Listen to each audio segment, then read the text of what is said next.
$10. Voilà ce qu'il faut pour manger comme un roi dans un pays que beaucoup d'Occidentaux auraient du mal à placer sur une carte.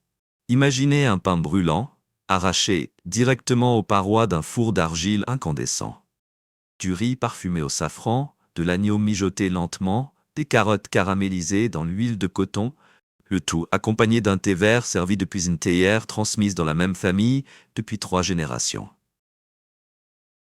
Bienvenue en Ouzbékistan, l'un des pays les moins chers de la planète, bâti sur les vestiges de la plus grande route commerciale de l'histoire humaine. Ici, les sourires dorés cachent une réalité plus fragile, celle d'un peuple qui peine parfois à mettre un seul dollar de côté. Pendant les 25 prochaines minutes, nous descendrons dans des palais souterrains, découvrirons une tradition de mariage plus coûteuse que le salaire annuel de nombreux habitants, et lèveront le voile sur une catastrophe écologique que le gouvernement préfère laisser hors champ. La route de la soie et les premières impressions. L'Ouzbékistan n'est pas simplement un pays lointain dont le nom se termine en stan. Pendant près de 2000 ans, il s'est trouvé au cœur exact de la route de la soie, le réseau commercial le plus long et le plus rentable jamais créé. La soie, les épices, les chevaux, la poudre à canon et même les idées traversaient des villes comme Samarcande et Bukhara, à une époque où ces cités étaient plus grandes et plus riches que Londres ou Paris. Samarcande a plus de 2750 ans. On l'appelait autrefois l'Éden de l'Orient. Alexandre le Grand aurait déclaré que tout ce qu'il avait entendu sur cette ville était vrai, sauf une chose. Elle était encore plus belle qu'il ne l'avait imaginée. À Tashkent, dans une bibliothèque silencieuse, repose l'une des reliques les plus sacrées de l'islam, l'un des plus anciens manuscrits du Coran encore conservés, compilé au 7e siècle et inscrit par l'UNESCO au registre mémoire du monde. Mais lorsque l'on arrive vraiment en Ouzbékistan, ce n'est pas l'histoire qui frappe en premier. C'est l'odeur, celle du pain, partout. La fumée s'élève des fours d'argile avant même le lever du soleil. La pâte claque contre les poires brûlantes du tandoor. Le pays que l'on imaginait sec et poussiéreux devient soudain un lieu où des inconnus vous invitent à manger avant même de vous demander votre nom. Mais pour comprendre pourquoi ce pays est si bon marché et pourquoi ce faible coût cache un prix invisible, il faut d'abord comprendre la géographie qui a à la fois béni et maudit cette terre. 2. La géographie et la malédiction de l'eau. L'Ouzbékistan est l'un des 2 seuls pays au monde à être doublement enclavé. Cela signifie que chacun de ses voisins est lui-même privé d'accès à la mer. Pour atteindre l'océan, il faut traverser au moins 2 frontières internationales. L'autre pays dans ce cas est le Liechtenstein, minuscule en comparaison, presque de la taille d'un grand centre commercial. L'Ouzbékistan, lui, couvre plus de 448 000 km², presque l'équivalent de la Californie et du Nevada réunis. Il abrite plus de 38 millions d'habitants. Son paysage est extrême. En été, les températures dépassent 40 degrés Celsius. En hiver, elles peuvent chuter jusqu'à -23. Moins de 10% du territoire est cultivable. Les 2 grands fleuves du pays, le Sirdarya et la Moudarya, coulent vers l'intérieur des terres. Ils n'atteignent jamais l'océan. Ici, celui qui contrôle les rivières contrôle tout, la nourriture, l'énergie, la survie. Sous le désert du Kizilkoum se trouve l'une des plus grandes mines d'or à ciel ouvert du monde. La mine de Muruntau qui produit environ 66 tonnes d'or chaque année.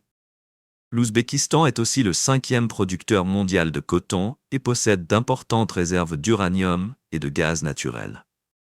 Et autrefois, il y avait ici autre chose. Le 4e plus grand lac du monde. Nous reviendrons plus tard sur ce qui lui est arrivé. Pour l'instant, il faut seulement savoir que son fantôme empoisonne encore l'air que respirent les habitants. Et puisque nous parlons de ce qui se cache sous la surface, rien ne surprend davantage les visiteurs occidentaux que la rencontre avec les femmes ouzbékes. 3. Les femmes d'Ouzbékistan. Beaucoup d'occidentaux imaginent qu'un pays musulman signifie forcément voile obligatoire et règles vestimentaires strictes. À Tashkent, pourtant, on voit des crop tops, des jeans moulants et davantage de lunettes de soleil de créateurs que sur un trottoir de Milan. Les femmes occupent aujourd'hui 38% des sièges au Parlement national. Aux Jeux Olympiques de Paris en 2024, Diora Keldiorova est devenue la première femme ouzbèque à remporter une médaille d'or en judo. Elle représentait un pays qui a progressé de 51 places dans l'indice mondial de l'égalité des sexes en seulement quelques années. Mais la beauté ouzbèque ne consiste pas à imiter l'Occident. Les critères traditionnels y sont profondément différents. Les tresses indiquent l'étape de vie d'une femme. De nombreuses tresses signifient qu'elle est célibataire, 2 tresses qu'elle est mariée. Les femmes appliquent du jus d'usma, une teinture végétale naturelle, pour foncer leurs sourcils. L'idéal culturel est le mono-sourcil, à l'opposé des standards de beauté occidentaux.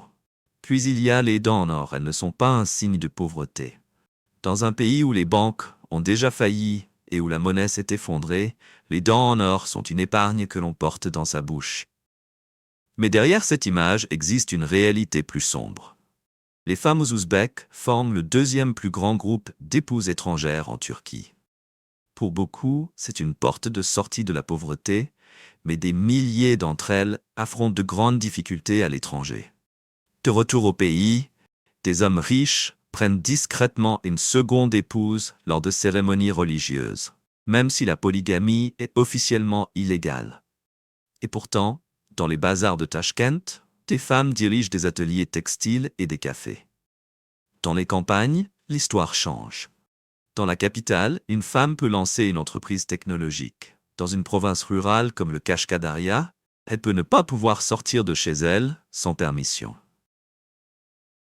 Pour comprendre les femmes d'Ouzbékistan, et plus largement toute la société ouzbèque, il faut comprendre ce que les habitants croient, ce qu'ils cuisent et ce qu'ils n'oseraient jamais faire. 4. Foi, pain et tabou. 90% de la population ouzbèque est musulmane. Pourtant, l'alcool est vendu librement, le hijab est optionnel. Les mosquées peuvent se trouver à côté des bars. Il ne faut pas confondre l'Ouzbékistan avec le Moyen-Orient. Ici, l'islam est d'abord une identité culturelle, pas un code vestimentaire. Le gouvernement encourage une forme d'islam soufi liée à la tradition naqshbandi où la loyauté envers l'État s'entrelace discrètement avec l'enseignement spirituel. Mais la vraie religion de l'Ouzbékistan pourrait bien être le pas. On l'appelle non. Il ne faut jamais le poser à l'envers. Ce serait manquer de respect à Dieu. Il ne faut jamais le jeter. Même rassis, il retourne à la boulangerie. Il ne faut jamais le couper au couteau. On le rompt uniquement à la main. Lorsqu'un soldat part en service, il mord un morceau de pain. Sa famille garde l'autre moitié jusqu'à son retour. Lorsqu'un bébé naît, on place du pain sous son oreiller. En Ouzbékistan, le pain n'est pas seulement un aliment, c'est une prière que l'on tient entre ses mains. Pendant Navrouz, le nouvel an du printemps célébré le 21 mars, les femmes se rassemblent pour le rituel du sumalak. Pendant 24 heures, elles remuent une pâte de blé germé. Elles chantent, racontent des histoires, formulent des vœux. Si vous voulez voir l'âme véritable de ce pays, oubliez les monuments. Rejoignez un cercle de sumalak. Mais certaines choses peuvent vous attirer de sérieux ennuis. Faire voler un drone sans autorisation peut valoir jusqu'à 3 ans de prison. Certains antidouleurs courants, disponibles sans ordonnance dans de nombreux pays occidentaux, sont interdits. La polygamie est officiellement punissable de 3 ans de prison, même si elle existe dans toutes les provinces. La foi de l'Ouzbékistan vit dans son pas. Son ambition, elle, se trouve ailleurs, à près de 20 mètres sous terre, dans des stations plus belles que bien des musées. Vous sentiriez-vous à l'aise dans une culture aussi accueillante, ou ces tabous stricts vous mettraient-ils mal à l'aise? Parlons-en dans les commentaires. 5. Les palais souterrains. Le métro de Tachkent a ouvert en 1967. C'était le premier d'Asie centrale. Aujourd'hui, il compte 4 lignes, 50 stations et 70 km de voies. Chaque station est une œuvre d'art. Cosmonautla est décoré de colonnes argentées au style spatial. Ali Chernavois fait entrer la poésie d'Asie centrale dans les murs. Des lustres de cristal dominent les sols en marbre, tandis que des dorures soulignent les plafonds. Un trajet coûte 15 centimes. À titre de comparaison, un voyage dans le métro de New York coûte 2,90 $. Pour le prix d'un trajet à Manhattan, vous pourriez prendre 19 fois le métro de Tachkent.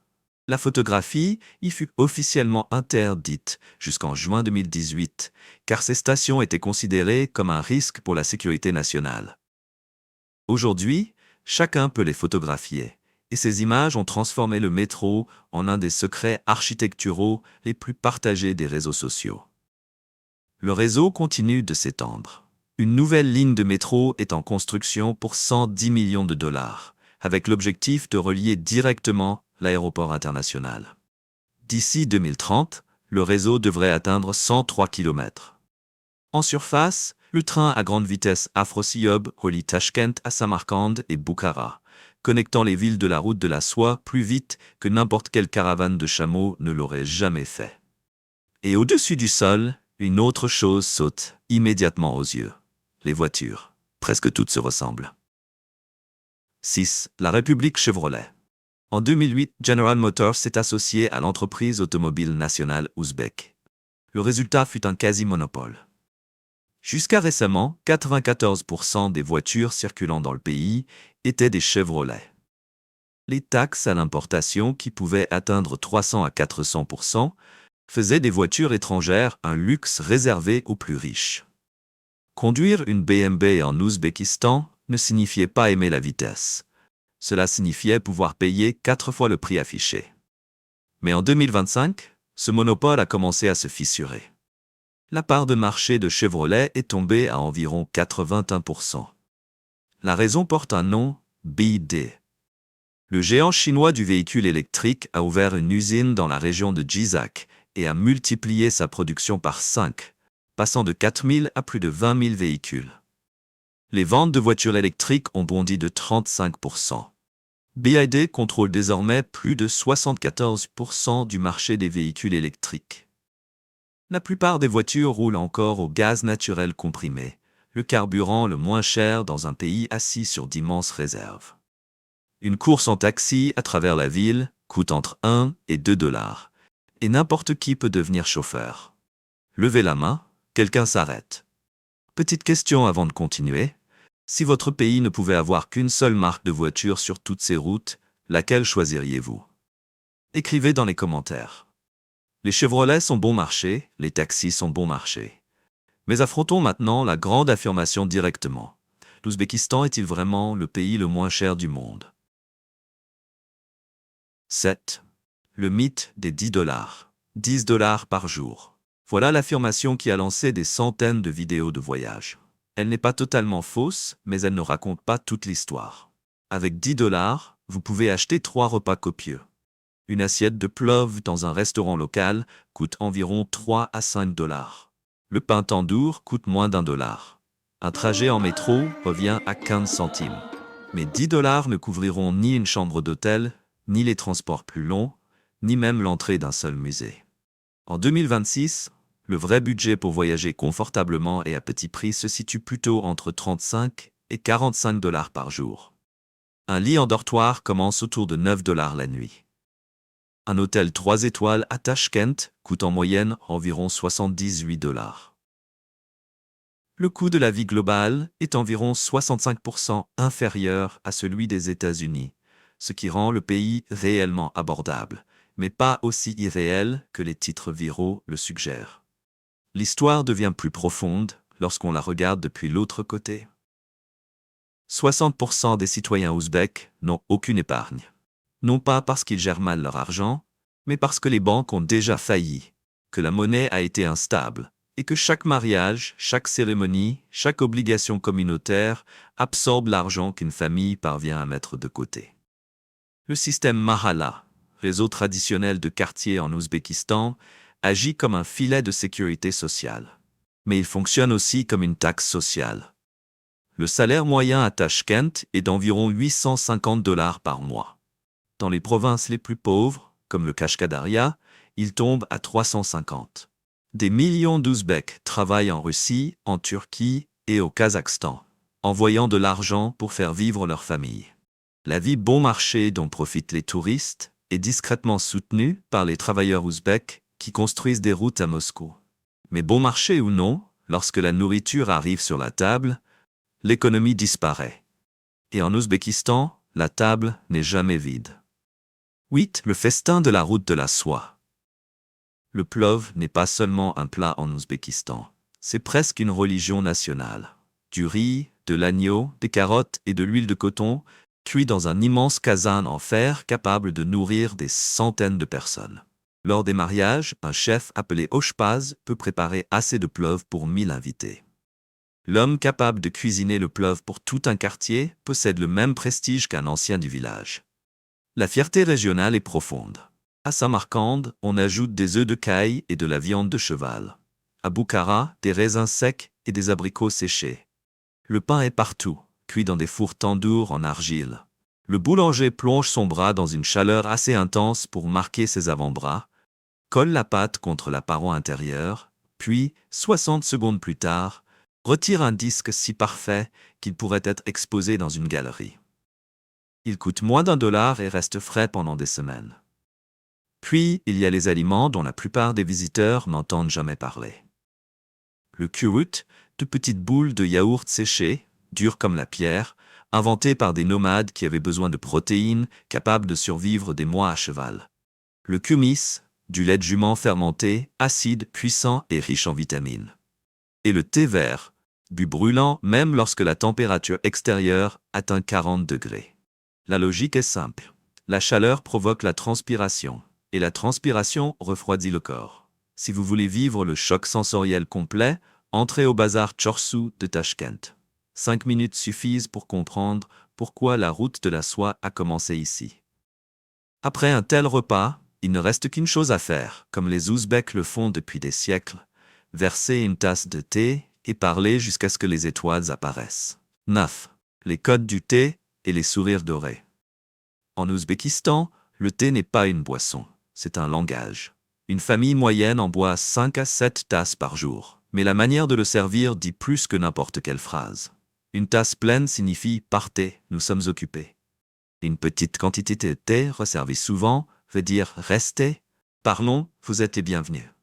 Il existe une théière précise, une technique de versement précise et tout un code social autour de la façon dont cette tasse arrive dans votre main. En Occident, on juge parfois un hôte à son mot de passe Wi-Fi. En Ouzbékistan, on le juge à la manière dont il verse le thé. Les dents en or brillent dans presque tous les sourires. Avec les prix de l'or à des niveaux records en 2025, autour de $2700 l'once, le sourire d'une grand-mère ouzbèque vaut plus que jamais. Dans une économie où les banques se sont effondrées et où la monnaie a parfois perdu sa valeur du jour au lendemain, l'or dans la bouche reste la banque la plus sûre. La tradition du hammam remonte à plus de 600 ans. Il existe des jours séparés pour les hommes et pour les femmes. Mais il ne faut pas y voir seulement une question d'hygiène. Des mariages s'y arrangent. Des affaires s'y concluent. Les rumeurs de quartier circulent dans la vapeur. Le hammam ouzbek est à la fois un spa, un cabinet de thérapeute et un réseau social. Mais l'hospitalité ouzbek n'atteint pas son sommet avec le thé. Elle culmine lors des célébrations, quand tout le quartier devient un chaos immense, bruyant et magnifique. 10. Célébration et spectacle. Un mariage ouzbek n'est pas une simple fête. C'est un investissement communautaire, que la famille en ait les moyens ou non. Le plov est préparé dans d'immenses kazans pour des milliers d'invités. Le coût dépasse souvent le revenu annuel d'une famille. Et grâce au système Mahala, chaque voisin est censé contribuer et participer. Refuser n'est pas seulement impoli, c'est un suicide social. Mais la tradition la plus spectaculaire se déroule à cheval. Le Kupkari, aussi appelé Buskashi, est une compétition montée où des cavaliers se disputent une carcasse de chèvre et tentent de l'amener jusqu'au but tout en repoussant des dizaines d'adversaires. Les chevaux participants peuvent valoir jusqu'à $500 000. Autrefois, les vainqueurs recevaient du bétail et des tapis. Aujourd'hui, les prix peuvent inclure des voitures. Imaginez le polo, mais remplacez la balle par une carcasse de chèvre et le country club par l'immensité de la steppe. Au-dessus des foules, les artistes d'Arvoz marchent sur des cordes tendues à 20 mètres de hauteur, sans filet, maintenant en vie, une tradition ancienne. Navrouz, le nouvel an du printemps célébré le 21 mars, rassemble toute la nation. Dans les montagnes du Surkhandarya, le festival Boysun Bahori, reconnu par l'UNESCO, préserve la musique folklorique, les rituels chamaniques et la lutte traditionnelle dans une vallée que la modernité n'a pas encore entièrement atteinte. Tout cela, les mariages, les festins, les spectacles, se déroulent dans un décor qui ferait pleurer n'importe quel concepteur de cinéma. Parlons maintenant des villes. Un mariage ouzbek est un immense investissement collectif. Risqueriez-vous votre salaire annuel pour la fête d'une vie? J'aimerais connaître votre avis sur cette tradition incroyable. 11. Les villes de légende. En 2025, l'Ouzbékistan a accueilli plus de 10,7 millions de visiteurs internationaux, soit une hausse de 47% par rapport à l'année précédente et un nouveau record national. Les citoyens de près de 100 pays peuvent désormais entrer sans visa. La route de la soie est à nouveau ouverte au monde. Samarcande est le joyau de la couronne. La place du Légistan abrite 3 madrasas datant du XVe au XVIIe siècle, couvertes de carreaux qui semblent s'illuminer au coucher du soleil. Shah-i-Zinda, la rue des morts, est une nécropole bordée de mosaïques si complexes qu'on ne sait plus les reproduire avec les techniques modernes. La mosquée Bibi Khanoum fut construite à une échelle destinée à rivaliser avec les plus grands monuments du monde islamique. Boukhara est la ville sainte. Le minaret Kalon, autrefois appelé la Tour de la Mort, se dresse depuis le XIIe siècle. La légende dit que même Gengis Khan l'épargna. Dans le quartier juif, une Torah vieille de 1000 ans existe encore. Khiva a été déclarée capitale touristique du monde islamique en 2024. Ichan Kala, la cité intérieure fortifiée, fut le premier site du patrimoine mondial de l'UNESCO de toute l'Asie centrale. Mais derrière cette beauté se cache une vérité inconfortable. Les hammams familiaux de Boukhara deviennent des spas touristiques. À Samarcande, des quartiers traditionnels entiers ont été détruits pour créer des zones piétonnes. Des habitants sans titre de propriété légale ont été expulsés avec des compensations peu claires. Le succès même du tourisme accélère l'effacement des communautés qui ont maintenu ces villes en vie pendant des siècles. Au-delà des 3 villes célèbres, d'autres merveilles attendent. Le four solaire, alimenté par 10 700 miroirs capables d'atteindre 3000 degrés. La grotte Darkstar qui s'étend sur 17 km sous terre. Et le cimetière de bateaux de Moynak, où des navires de pêche rouillent dans un désert, là où une mer existait autrefois. Ces villes sont bouleversantes. Les habitants comptent parmi les plus chaleureux de la planète. Mais il existe une réalité que l'Ouzbékistan ne montre pas aux touristes. Et elle se déroule en ce moment même. 12. Le contraste sombre. L'Ouzbékistan appelle le coton l'or blanc. Officiellement, le travail forcé dans les champs a pris fin il y a plusieurs années, ce qui a valu au pays des félicitations internationales. Mais selon des rapports aussi récents que 2026, il a été remplacé par ce que l'on appelle la production coercitive. Les agriculteurs louent leurs terres à l'État et doivent respecter des quotas obligatoires. Ils vendent leurs récoltes à des prix fixés en dessous du coût réel. S'ils manquent leur quota, leur terre peut être saisie. Des responsables ont été documentés en train d'utiliser des méthodes d'application sévères. Le gouvernement n'a pas entièrement mis fin au système. Il en a changé la forme et le nom. Puis il y a la mer d'Aral. Elle fut autrefois le 4e plus grand lac du monde. Un centre de pêche prospère entouré de communautés vivantes. L'Union soviétique détourna les rivières qui l'alimentaient afin d'irriguer les champs de coton. Aujourd'hui, 90% de sa surface a disparu. À sa place se trouve le désert d'Aralkoum. 60 000 km² de plaine salée asséchée, une superficie plus grande que la Suisse. Chaque année, 75 millions de tonnes de retombées écologiques dangereuses sont emportées dans l'air. Au Karakalpakstan, région autonome bordant l'ancien lac, les communautés affrontent de graves problèmes de santé publique. Le bouleversement environnemental a provoqué une crise sanitaire régionale profonde et réduit fortement l'espérance de vie. Près de 30% de la population rurale a un accès limité à l'eau potable. Des efforts existent. L'initiative Green Aral Sea du PNUD a planté plus de 800 000 arbres sur l'ancien lit du lac afin de freiner les poussières toxiques. Le premier sommet culturel de la mer d'Aral a été lancé en 2025. Voilà ce que coûte réellement 10 $ par jour. Pas aux touristes, mais à ceux qui vivent ici. Mais la destruction n'est pas nouvelle sur cette terre. Depuis 3000 ans, des empires se sont levés et effondrés sur ces plaines. Et à chaque fois, quelque chose a survécu. 13. Empire et conquérants. Bien avant que la route de la soie ne porte ce nom, les marchands sogdiens dirigeaient un réseau commercial de 7000 km. Des lettres anciennes, découvertes dans une tour de guet près de Dunhuang, prouvent qu'ils exploitaient déjà une forme de système postal et bancaire, des siècles avant que les gouvernements ne parviennent à faire de même. Puis, Alexandre le Grand arriva en 329 avant notre ère. Il conquit Samarcande, la rebaptisa Marakanda, mais cette terre finit par l'absorber. Il épousa une femme locale et repartit transformé. 13 siècles plus tard, Gengis Khan brûla tout. Bukhara et Samarcande furent rasés.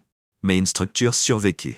Le minaret Kalon de Bukhara. La légende raconte que Gengis Khan leva tellement la tête pour en voir le sommet que son casque tomba. Il aurait déclaré que toute chose capable de faire s'incliner Gengis Khan méritait de vivre. Ce que Gengis Khan détruisit, Amir Timur le reconstruisit, plus grand, plus beau, avec une volonté de revanche. Il utilisa 100 éléphants indiens pour construire la mosquée Bibi Khanum. Il força des artisans venus de toutes les terres conquises à bâtir Samarcande. Son petit-fils Ulugh Beg construisit un observatoire et cartographia 1018 étoiles avec une précision supérieure à celle que Copernic atteindrait un siècle plus tard. Voilà le schéma. Les conquérants arrivent, ils brûlent, puis cette terre se reconstruit, plus belle qu'avant. Mais le conquérant arrivé en 1924 ne s'est pas contenté de brûler des villes. Il a tenté d'effacer une identité entière. 14. L'ombre soviétique et la Renaissance. Pendant 67 ans, toute une culture s'est entendue dire que sa langue était mauvaise, que son dieu était faux et que son unique rôle était de cultiver du coton. Les soviétiques ont remplacé l'écriture ouzbèque par le cyrillique, fermé des mosquées et démantelé des traditions vieilles de plusieurs siècles. Ils ont détourné les rivières qui ont provoqué la catastrophe de la mer d'Aral. Puis, en 1966, un séisme de magnitude 8 a rasé Tachkent. 300 000 personnes ont perdu leur maison. La ville fut reconstruite en 3 ans et demi, mais en béton soviétique, pas en carreau ouzbek. L'âme de son architecture avait disparu. L'indépendance arriva en 1991, suivie de 25 ans de dictature sous Karimov. Lorsque Mirziyoyev prit le pouvoir en 2016, le monde resta méfiant. Mais depuis, l'économie a été réécrite. En 2025, le PIB a atteint 145 milliards de dollars, avec une croissance de 7,7%.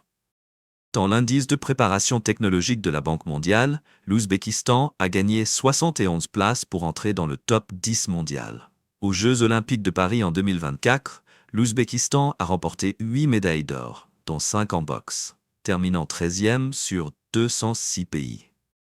Une nation de 38 millions d'habitants a dépassé des pays 10 fois plus peuplés.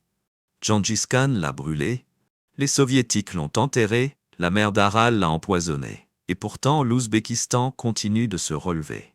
La question est désormais de savoir si le prochain chapitre sera écrit par son peuple ou par les forces qui le tirent dans des directions opposées. 15. Le cœur résilient. Les réformes sont réelles. The Economist a nommé l'Ouzbékistan pays de l'année en 2019. L'ouverture du voyage sans visa a rouvert les frontières. 228 nouveaux projets industriels, d'une valeur de 13 milliards d'euros, doivent être lancés. Le pays cherche à rejoindre l'Organisation mondiale du commerce. Les investissements étrangers représentent désormais près d'un tiers de l'économie. Le métro de Tachkent, autrefois si confidentiel que la photographie y fut interdite pendant des décennies, est aujourd'hui ouvert à tous ceux qui possèdent un appareil photo. À elle seule, cette décision résume toute la trajectoire des réformes. Mais la vraie force de l'Ouzbékistan ne se trouve ni dans ses mines d'or, ni dans ses bâtiments gouvernementaux. Elle se trouve dans la Mahalla. Ces réseaux de quartiers existent depuis des siècles. Lorsque les banques échouent, lorsque l'État est absent, la Mahalla répond présente. Garde collective des enfants, résolution des conflits, aide d'urgence. C'est un réseau invisible de voisins qui refusent de laisser les autres tomber. Les jeunes Ouzbeks apprennent l'anglais, créent des start-up et se connectent à l'économie mondiale. En 2025 seulement, Tashkent a accueilli des sessions de la Conférence générale de l'UNESCO, le sommet Asie centrale, Union européenne, ainsi que des réunions de haut niveau avec les États-Unis et le Japon. Un pays presque invisible pour le monde, il y a 10 ans, accueille désormais certaines de ses conversations les plus importantes. La vraie question n'est pas de savoir si l'Ouzbékistan peut se moderniser. Elle est de savoir s'il parviendra à retenir ses talents avant que cette modernisation ne soit achevée. Alors, la prochaine fois que quelqu'un vous parlera de l'Ouzbékistan, souvenez-vous de ceci. Des sourires dorés de la Mahala à la beauté tragique de la mer d'Aral, ce pays est fait de contrastes inattendus. Et maintenant, je vous pose la question. Qu'est-ce qui vous a le plus marqué en Ouzbékistan? Ces palais souterrains, ces festins à 10 $ ou l'incroyable résilience de son peuple? Dites-le dans les commentaires. Abonnez-vous si vous voulez découvrir avec nous d'autres coins cachés de la planète. Et à très bientôt pour le prochain voyage.